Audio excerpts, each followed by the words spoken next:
વિસ્તારની મહિલાઓએ મહાનગરપાલિકા ખાતે વિરોધ નોંધાવ્યો હતો। ટાઉનશીપમાં રોડ, રસ્તા, ભૂગર્ભ ગટર સહિતની પ્રાથમિક સુવિધાઓનો અભાવ છે। છેલ્લા 5 વર્ષોથી સ્થાનિક લોકો તંત્રને રજૂઆત કરે છે, છતાં પણ સમસ્યાઓનો નિવેડો આવતો નથી। ખરાબ રોડ રસ્તાના પગલે ટાઉનશીપમાં દર્દીઓ માટે એમ્બ્યુલન્સ પણ ન આવતી હોવાની સ્થાનિક મહિલાઓએ રજૂઆત કરી છે। પીવાના પાણીની સમસ્યાઓ પણ ટાઉનશીપમાં યથાવત છે। ટેક્સ ભરીએ છીએ છતાં નથી મળી રહી સ્થાનિક લોકોને સુવિધાઓ। આમ તાત્કાલિક કામો શરૂ કરવા માંગ ઉઠી છે।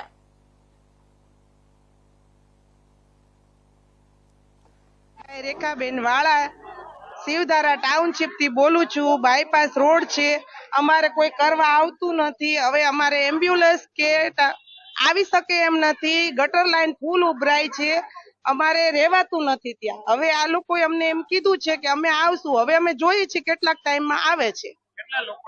અમારે 3000 લોકોને સમાધાન છે। આ સમસ્યા 3000 લોકોને છે। અત્યારે તો અમે અડધા જ આવ્યા છીએ, બાકી અમે હવે બધા જ આવશું। આ સમસ્યા 5 થી 7 વર્ષ લગીનની છે। 7 વર્ષ 7મું વર્ષ ચાલુ થઈ ગયું છે અમારે। આ 7 વર્ષ ગટર લાઈન ઉભરાય છે, અમારે ખાળકુવા ઉભરાય। બેન અતુલભાઈ કડીવાળા છે। હું આજકાલથી નહીં 3 વર્ષથી આ બાયપાસ રોડ શિવધારા સોસાયટીમાં રહું છું।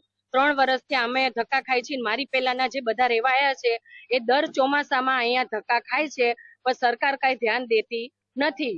ઘૂંટણ સુધીના પાણી ભરાઈ જાય છે અને ગટર ખારકુવા ભરાઈ ગયા છે, ગટર પાસ થઈ ગઈ છે, છતાંય કોઈ કામ કરતું નથી। પણ આ જ વખતે સાહેબે અમને આશ્વાસન આપ્યું છે કે હોળી ધૂળેટી પછી ગટરનું પહેલા કરાવશું અને ચોમાસામાં તમને બધાને પાણીનું ઈ બધું રોડ વ્યવસ્થિત કરી દેશું એમ।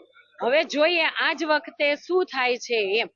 અને હવે અમને પણ ઘડે ઘડે આવવું ગમતું નથી। અમે અમારું બધું કામ પડતું મૂકીને બાયપાસ રોડ થી ધક્કા ખાઈને આવીએ છીએ। હવે જોઈ સરકાર શું કરે છે એમ।